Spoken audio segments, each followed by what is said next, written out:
T-SAT network ద్వారా వివిధ రకాల పోటీ పరీక్షలకు సన్నద్ధం అవుతున్నటువంటి యువతీ యువకులందరికీ కూడా టీశాట్ తరపున ధన్యవాదాలు. ఈ సెషన్లో మనం గ్రూప్ 1 మెయిన్స్లో సిలబస్లో ఉన్నటువంటి జాగ్రఫీలోని ఆటోమొబైల్ ఇండస్ట్రీ, ఆటోమొబైల్ రంగం, దానికి సంబంధించినటువంటి అంశాలని పరిశీలిద్దాం. భారతదేశంలో వాస్తవంగా చెప్పుకోవాలి అంటే స్వాతంత్రానంతరం తరువాత మాత్రమే ఆటోమొబైల్ పరిశ్రమ అభివృద్ధి చెందిందని చెప్పుకోవచ్చు. వాస్తవానికి ఇది స్వాతంత్రానికి ముందు ఎటువంటి ఆటోమొబైల్ పరిశ్రమలు భారతదేశంలో లేవనే చెప్పుకోవాలి. అటువంటి స్థితి నుంచి ప్రయాణం ప్రారంభించినటువంటి పరిశ్రమ ఈరోజు భారతదేశంలో జీడిపికి 7.1% అందిస్తుంది. జీడిపిలో 7.1% అందిస్తుంది. ఇక కొన్ని ఫ్యాక్ట్స్ని కనుక పరిశీలించినట్లయితే 1928లో భారతదేశంలో మొట్టమొదటిసారిగా జనరల్ మోటార్స్ లిమిటెడ్ అనే సంస్థ అసెంబ్లీ వర్క్ని, అంటే విడిభాగాలను తీసుకొచ్చి వాటిని ఇక్కడ వాహనాలుగా తయారు చేయడం అనే ఒక ట్రక్స్ కానివ్వండి, కార్స్ కానివ్వండి, ఇవి తయారు చేయడం దాన్ని ప్రారంభించింది. తర్వాత ఫోర్డ్ మోటార్స్ అనే సంస్థ, Ford Motors company, Ford Motors India limited, ఈ కంపెనీ 1930లో చెన్నైలోను, 1931లో ముంబైలోను ఇది కూడా అసెంబ్లీ వర్క్నే ప్రారంభించింది. అంటే విడిభాగాలను తీసుకురావడం, యంత్రాలుగా బిగించడం, మరి వాటిని ట్రక్స్, కార్స్గా తయారు చేయడం. నిజమైన ప్రగతి ఎప్పుడు ప్రారంభమైందంటే భారతదేశంలో ఆటోమొబైల్ రంగంలో రియల్ డెవలప్మెంట్ అనేది 1947లో ప్రారంభమైంది. 1947లో ప్రీమియర్ ఆటోమొబైల్స్ లిమిటెడ్ అనే సంస్థ కుర్లా, అంటే ముంబైలో ఉన్నటువంటి ఒక ప్రాంతం ఇది, కుర్లా అనే ప్రాంతం వద్ద మొట్టమొదటి ఇండస్ట్రీని ప్రారంభించింది ఆటోమొబైల్ రంగంలో. ప్రీమియర్ ఆటోమొబైల్స్ లిమిటెడ్ అనే సంస్థ 1947లో. తరువాత 1948లో కోల్కతా దగ్గర ఉన్నటువంటి ఈ ప్రాంతంలో ఉత్తరపర అనే ప్రాంతం, ఇది కోల్కతా సమీపంలో ఉన్నటువంటి ప్రాంతము. ఈ ప్రాంతంలో హిందుస్థాన్ మోటార్స్ లిమిటెడ్ అనే సంస్థను మనం గమనించవచ్చు.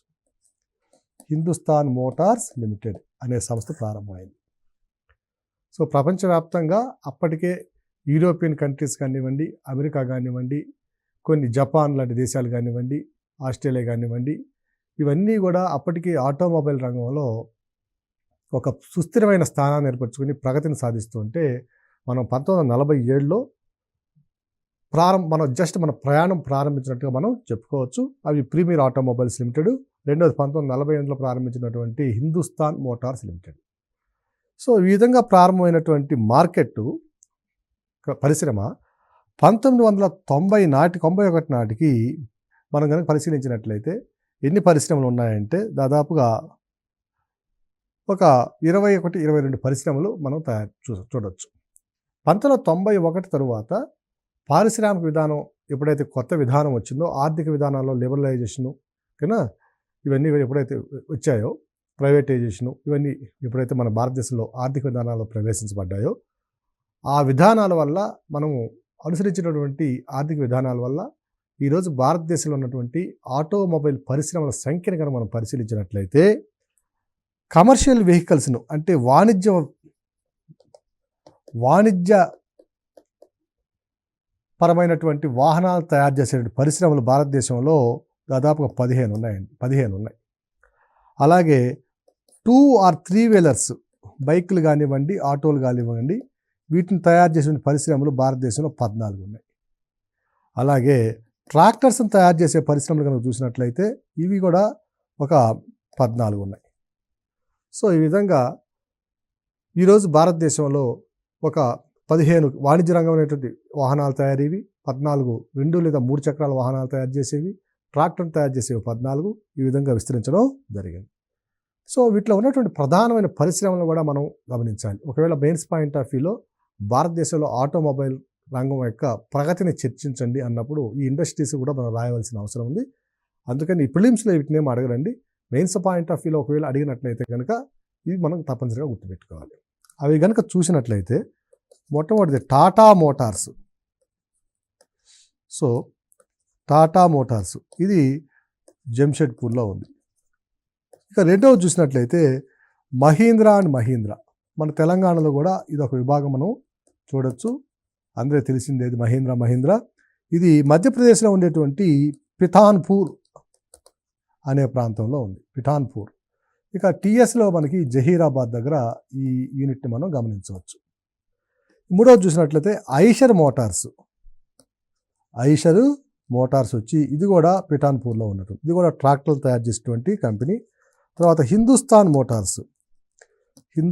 మోటార్స్ ఇది కూడా పిఠాన్పూర్ దగ్గరే మనం గమనించవచ్చు మధ్యప్రదేశ్లో. ఇక ఐదవది చూసినట్లయితే ఇసుజు మోటార్స్. ఇది జపాన్కి సంబంధించినటువంటి కంపెనీ.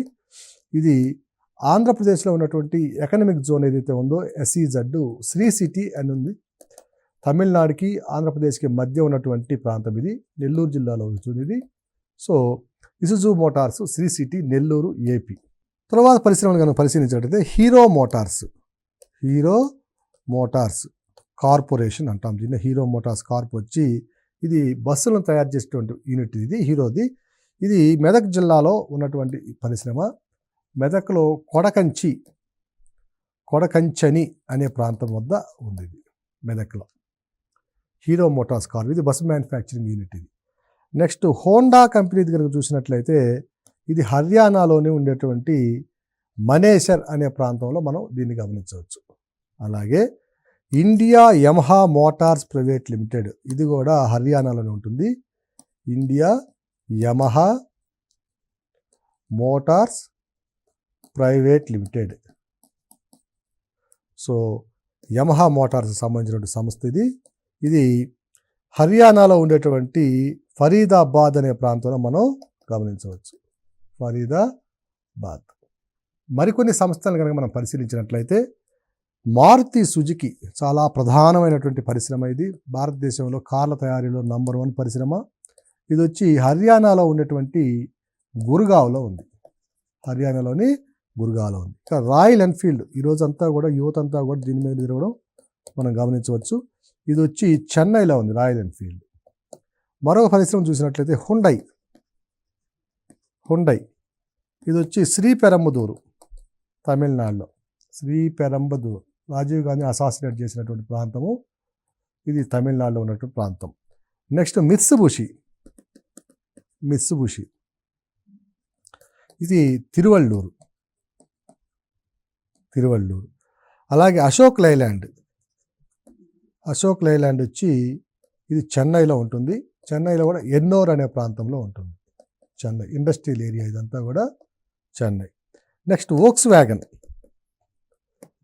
వ్యాగన్ చాలా ప్రధానమైన కంపెనీ ఇది private limited. Volkswagen private limited ఇది పూణేలో ఉంది. ఇది పూణే ప్రాంతంలో ఇది మనం గమనించవచ్చు. పూణేలో కూడా చకన్ అనే ప్రాంతం వద్ద మనం దీన్ని గమనించవచ్చు. ఇవన్నీ కూడా భారతదేశంలో ఉన్నటువంటి ప్రధానమైనటువంటి ఆటోమొబైల్ పరిశ్రమలు. ఇక మరొక అంశాన్ని కనుక మనం పరిశీలించినట్లయితే ఆటోమొబైల్ ఇండస్ట్రీ అనేది భారతదేశంలో ఏ విధంగా అభివృద్ధి చెందుతుంది అంటే మనం చూసాం. GDPలో 7.1% వాటాని కలిగి ఉంది.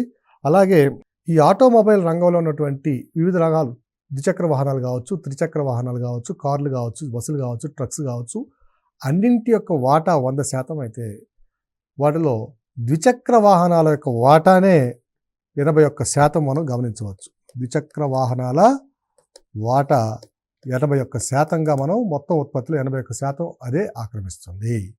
ఇక కొన్ని ప్యాసింజర్ వెహికల్స్, కొన్ని వెహికల్స్ యొక్క ఉత్పత్తి వివరాలు కనుక మనం పరిశీలించినట్లయితే ప్యాసింజర్ వెహికల్స్ అంటే ప్రయాణించే వెహికల్స్ కనుక మనం చూసినట్లయితే ఇవి 2015-16 గణాంకాలు.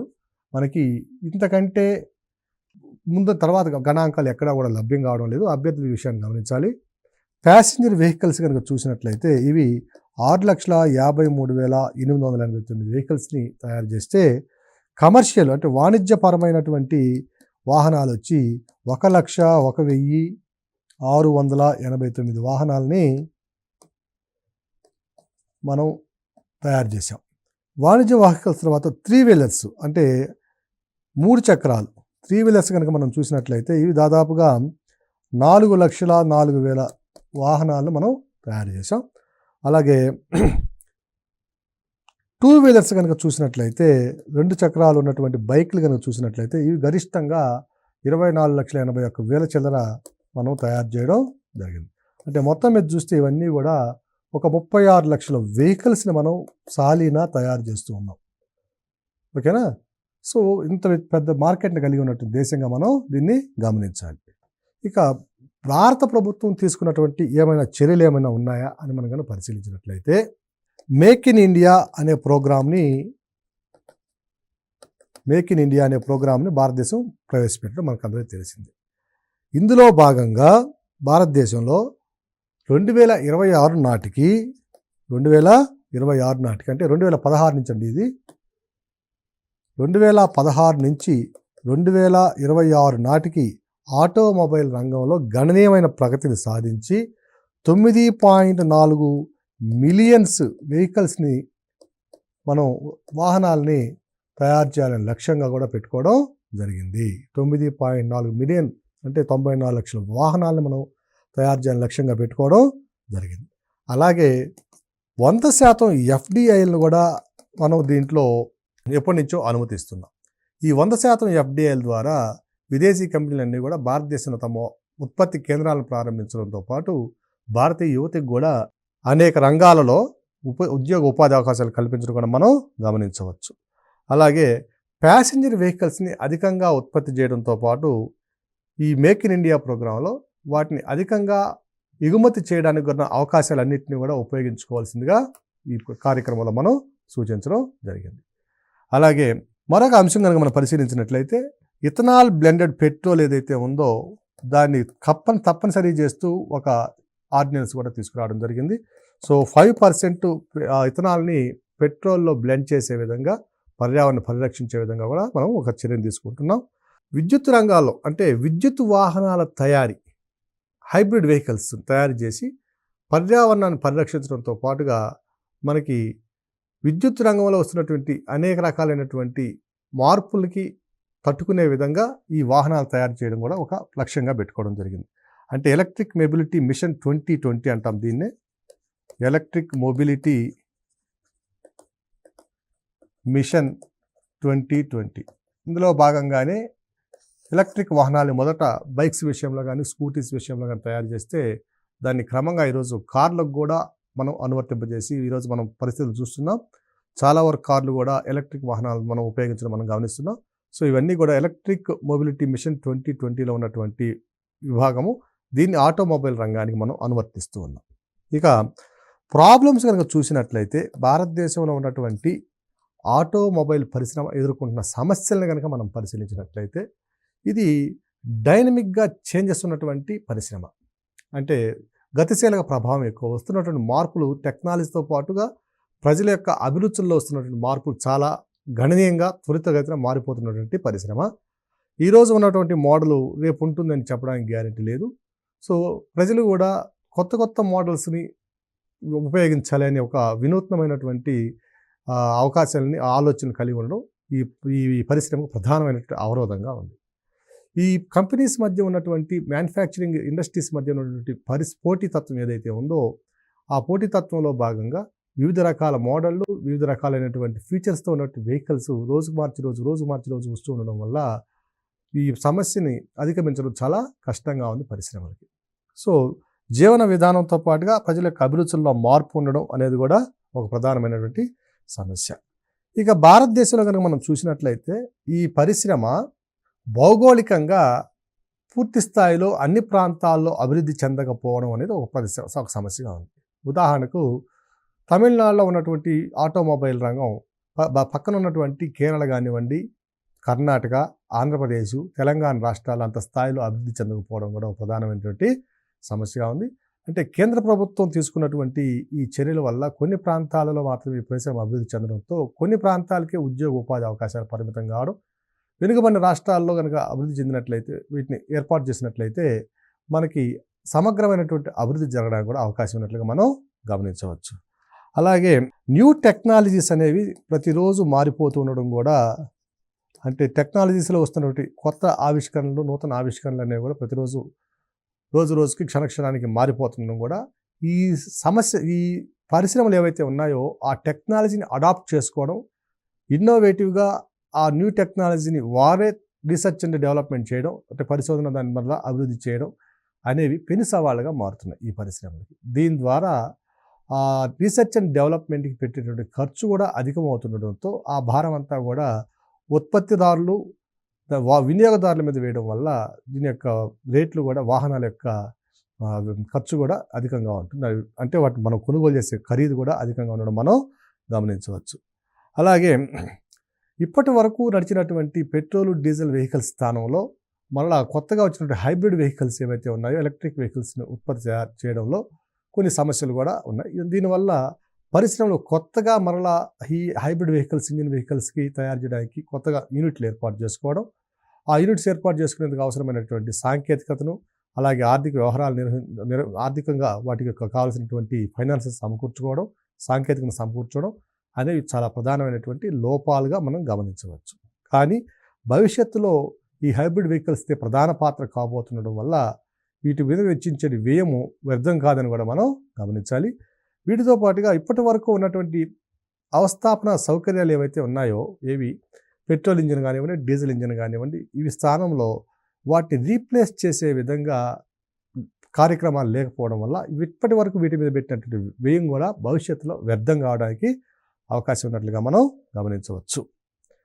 ఇక రోడ్ అహెడ్ మనం భారతదేశం ఏ విధమైన చర్యలు తీసుకుంటుందని కనుక మనం పరిశీలించినట్లయితే, భారతదేశంలో అతిపెద్ద ఆటో రంగంలో తయారీ కేంద్రమైనటువంటి దిగ్గజమైనటువంటి Maruti Suzuki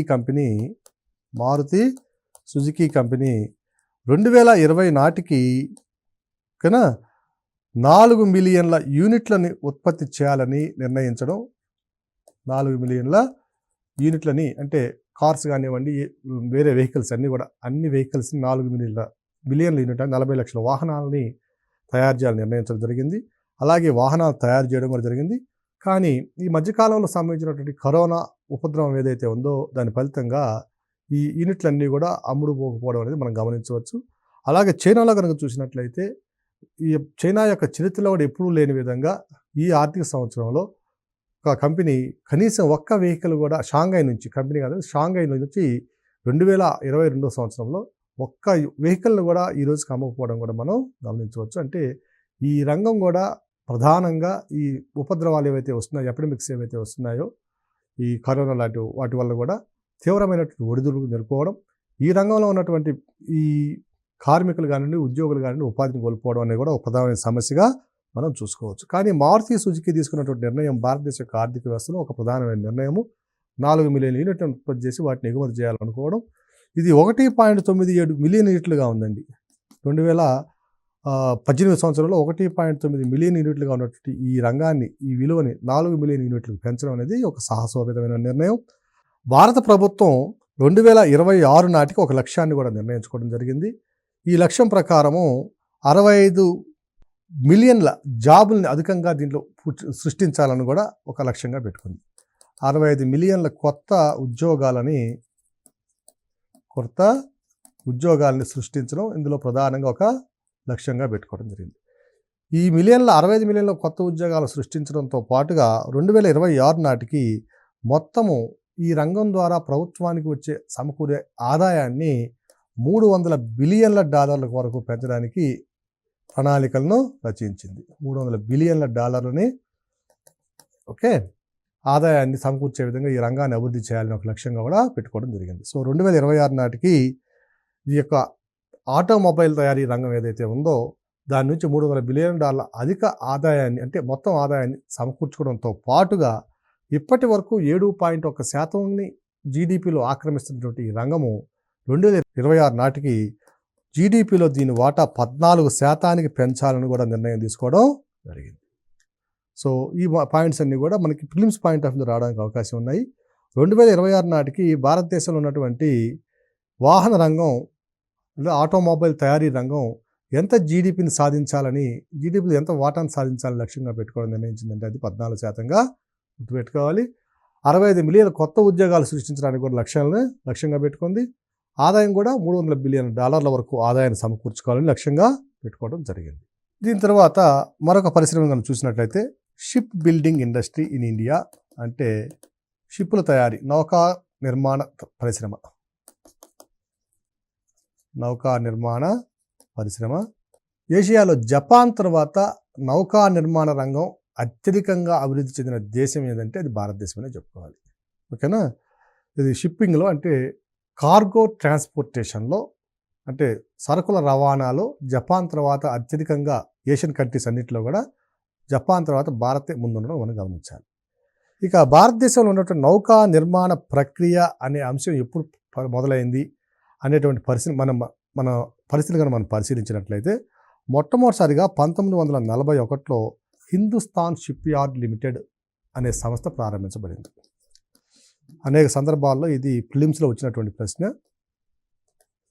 Hindustan ship yard limited అనే సంస్థ 1941లో ప్రారంభించబడింది. దీన్ని ఎవరు ప్రారంభించారంటే Messrs Scindia steam navigation limited. Scindia steam navigation company అనేది 1941లో దీన్ని ప్రారంభించడం జరిగింది. ఇది మొట్టమొదటిసారిగా ఒక షిప్ను తయారు చేసి 14 మార్చి 1948న ఓకేనా ఒక నౌకని జలాల్లోకి ప్రవేశించడం జరిగింది. ఓకేనా. సో ఇది 1948లో మార్చి 14న జల ఉష అనే పేరుతో ఒక నౌకని ప్రారంభించడం జరిగింది. దీన్ని 1953లో 21 జనవరి 1953లో దీన్ని జాతీయం చేసి Messrs Scindia steam navigation company అని ఉన్న పేరు ఉన్నటువంటి ఆ కంపెనీని హిందుస్థాన్ షిప్ యార్డ్ లిమిటెడ్గా మార్చడం జరిగింది. సో ఇది మొట్టమొదటి సెంట్రల్ పబ్లిక్ సెక్టార్ ఎంటర్ప్రైజ్. ఇది కేంద్ర ప్రభుత్వం ఉన్నటువంటి మొట్టమొదటిగా ఏర్పడినటువంటి పబ్లిక్ సెక్టార్ యూనిట్ ఇది హిందుస్థాన్ షిప్ యార్డ్ లిమిటెడ్ అనేది 1953లో ఏర్పాటు చేశారు దీన్ని. నెక్స్ట్ ఫస్ట్ షిప్ బిల్డింగ్ విశాఖపట్నంలో ఉన్నటువంటి ఈ హిందుస్థాన్ షిప్ యార్డ్ లిమిటెడ్ యొక్క ప్రత్యేకతగా మనం చూసినట్లయితే ఇది ISO 9001 సర్టిఫికేట్ పొందినటువంటి మొట్టమొదటి షిప్ యార్డ్ కంపెనీ, అంటే నౌకా నిర్మాణ కేంద్రం. వీటితో పాటుగా విశాఖ షిప్ యార్డ్ యొక్క ప్రత్యేకతగా మనం చూసినట్లయితే మొట్టమొదటిసారిగా భారతదేశంలో Lloyds register of quality assurance ఇది లండన్లో ఉన్నటువంటి చాలా ప్రధానమైనటువంటి పరిశ్రమ సర్టిఫికేషన్ ఇన్స్టిట్యూట్. ఇది మొట్టమొదటిసారిగా భారతదేశంలో ఉన్నటువంటి ఆ register of quality assurance certificate ఇచ్చినటువంటి సంస్థగా కూడా మనం గమనించవచ్చు. అంటే విశాఖపట్నం షిప్ బిల్డింగ్ యూనిట్ ఏదైతే ఉందో ఇది ప్రపంచంలోనే అరుదుగా పొందేటువంటి ఒక సర్టిఫికేట్ని కూడా పొందినటువంటి సంస్థ ఇది. ఈ విశాఖపట్నం పోర్ట్లో ఉన్నటువంటి ప్రత్యేకతగా మనం చూసినట్లయితే భారతదేశ నావికా దళానికి సంబంధించినటువంటి సబ్మెరైన్లు తయారు చేయడంలో ఈ యూనిట్ అనేది దిట్టగా మనం గమనించవచ్చు. సో ఇది సబ్మెరైన్ల తయారీలో అలాగే 70,000 టన్నుల డెడ్ వెయిట్ టన్నేజ్ ఉన్నటువంటి వాహనాల తయారీలో కూడా ప్రధానమైన పాత్రను పోషిస్తుంది. సో విశాఖపట్నం పోర్ట్ మన షిప్ బిల్డింగ్ యూనిట్ ఏదైతే ఉందో అది సబ్మెరైన్ తయారీ అలాగే కార్గో రవాణా చేసేటటువంటి నౌకల తయారీకి కూడా ఇది ప్రత్యేకత సాధించింది. ఇక రెండవది కనుక చూసినట్టయితే Cochin ship yard limited. So ఈ కొచ్చిన్ షిప్ యార్డ్ లిమిటెడ్ అనేది 1972లో ఏర్పాటు చేయబడిన పరిశ్రమ. డేట్ కనుక చూసినట్లయితే 29th మార్చి. మీ డేట్ గుర్తుపెట్టుకోవాల్సిన అవసరం లేదండి, 1972 మాత్రం గుర్తుపెట్టుకోండి. ఈ కొచ్చిన్ షిప్ యార్డ్ లిమిటెడ్ ఏదైతే ఉందో కేరళలో ఉన్న ఈ సంస్థ ప్రధానంగా నావికా దళానికి సంబంధించినటువంటి వాహనాలని తయారు చేస్తుంది. సో నావికా దళానికి సంబంధించిన షిప్పుల తయారీ అనేది కొచ్చిన్ షిప్ యార్డ్ యొక్క ప్రత్యేకత. ఇది 1972లో ఏర్పాటు చేసిన సంస్థ. అంటే 1941లో Messrs Scindia ship navigation limited company ఏదైతే ఉందో స్టీమ్ నావిగేషన్ కంపెనీ ఉందో దాని తర్వాత రెండవది దాన్ని జాతీయం చేసిన తర్వాత భారత ప్రభుత్వం ఏర్పరిచినటువంటి మొట్టమొదటి కంపెనీ కింది వానలో ఏది అంటే అది కొచ్చిన్ షిప్ యార్డ్ లిమిటెడ్. భారత ప్రభుత్వం స్వాతంత్రానంతరం ఏర్పరిచినటువంటి మొట్టమొదటి నావికా దళానికి సంబంధించినటువంటి షిప్పులు తయారు చేసే కేంద్రం ఏంటి అనేది అది Cochin ship yard, Visakhapatnam ship yard కాదు. ఇది స్వాతంత్రానికి ముందే ఏర్పరిచినటువంటి ఓ పరిశ్రమ ఇది. మూడవది కనుక చూసినట్లయితే Hooghly dock and port engineers limited. ఇది వచ్చి 1984లో ప్రారంభించినటువంటి పరిశ్రమ. 1984లో ప్రారంభించినటువంటి పరిశ్రమ. దీనికి వెస్ట్ బెంగాల్లో 2 యూనిట్లు ఉన్నాయండి. వెస్ట్ బెంగాల్లో దీనికి 2 యూనిట్లు ఉన్నాయి. ఒకటి సల్కియా అనే ప్రాంతం ఒకటైతే మరొకటి వచ్చి నాజిర్ జంగ్ అనే ప్రాంతం. దీని యొక్క ప్రత్యేకత ఏమిటంటే ప్రయాణికుల వాహనాలను అంటే ప్యాసింజర్ వెహికల్స్ని తయారు చేయడం దీని యొక్క ప్రత్యేకత. వీటితో పాటుగా ఫ్లోటింగ్ ఏవైతే ఉంటాయో డ్రై డాక్స్ అంటారు దీన్ని, ఫ్లోటింగ్ డ్రై డాక్స్, అలాగే ఫిషింగ్ షిప్స్ అంటే చేపలు పట్టేటువంటి పడవల తయారీ, వీటన్నిటిలో కూడా దీనికి ప్రత్యేకత ఉన్నటువంటి పరిశ్రమ. మరొకటి కనుక చూసినట్లయితే హుగ్లీ డాక్ యార్డ్ తర్వాత మజిగావ్ డాక్ లిమిటెడ్. ఇది వచ్చి ముంబైలో ఉన్నటువంటి పరిశ్రమ. సో ఇది వార్షిప్స్ అంటే యుద్ధ నౌకలు మరియు సబ్మెరైన్లు తయారు చేసేటువంటి ప్రత్యేకత ఉన్న పరిశ్రమ ఇది. వీటితో పాటుగా bulk carriers, passenger vehicles, tug boats, so వీటన్నిటిని కూడా తయారు చేయడంలో దీనికి అనుభవం ఉన్నటువంటి పరిశ్రమ మజిగావ్ డాక్ యార్డ్ లిమిటెడ్. ఇది ముంబైలో ఉన్నటువంటి పరిశ్రమ. దీనిని 1934లోనే ప్రారంభించినప్పటికీ 1960లో ఒక పబ్లిక్ యూనిట్గా మనం పబ్లిక్ సెక్టార్ యూనిట్గా మనం గుర్తించి జాతీయం చేయడం జరిగింది. దీని తర్వాత భారతదేశంలో ఉన్నటువంటి కొన్ని ప్రధానమైనటువంటి నౌకా కేంద్రాలు కనుక మనం పరిశీలించినట్టయితే ఒకటి కాండ్లా పోర్టు. ఇది గుజరాత్లో ఉన్నటువంటి పరిశ్రమ. దీని యొక్క ప్రత్యేకత ఏమిటంటే భారతదేశంలోనే లార్జెస్ట్ కార్గో హ్యాండ్లింగ్ ప్లాంట్ ఇది. భారతదేశంలో అతిపెద్ద అంటే సరకు రవాణాకు సంబంధించినటువంటి హ్యాండిల్ చేయడంలో అతిపెద్దదైనటువంటి so largest cargo handling port of India ఇది.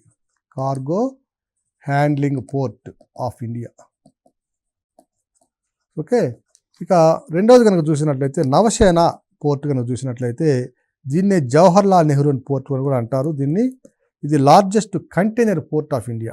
దీన్నే జవహర్లాల్ పోర్ట్ అని కూడా అంటాము.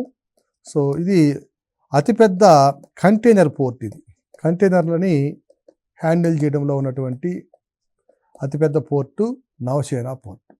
ఇక మూడవది కనుక చూసినట్లయితే ముంబై పోర్టు. ఇది భారతదేశంలోని అతిపెద్ద పోర్ట్ అండి. ఇది నౌకా కేంద్రం, భారతదేశంలో అతిపెద్ద నౌకా కేంద్రం ఇది ముంబై పోర్టు. ఓకేనా. Next Marmagao port.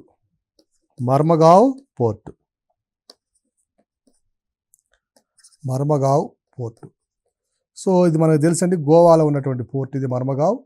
దీని యొక్క ప్రత్యేకత ఏమిటంటే భారతదేశంలో ఇనుముని ఉత్పత్తి చేసి అంటే ఇనుముని మనము ఎగుమతి చేయడంలో ఉన్నటువంటి అతిపెద్ద పోర్ట్ ఇది. ఇనుముని అతిపెద్దగా అంటే ఎక్కువగా ఎగుమతి చేస్తున్న పోర్ట్ ఏమిటంటే మర్మగావ్ పోర్టు. వీటి తర్వాత మరొక పోర్టు చూసినట్టు కొచ్చిన్ పోర్టు కేరళ ఉందండి. ఈ కొచ్చిన్ పోర్ట్లో ఉన్నటువంటి ఇది యొక్క ప్రత్యేకత ఏమిటంటే ఇది పోర్టు సిటీ కొచ్చికి దగ్గరలో ఉన్నటువంటి పోర్టు. ఇది సుగంధ ద్రవ్యాలను అధికంగా ఎగుమతి చేస్తున్నటువంటి పోర్టు. కొచ్చిన్ పోర్టు.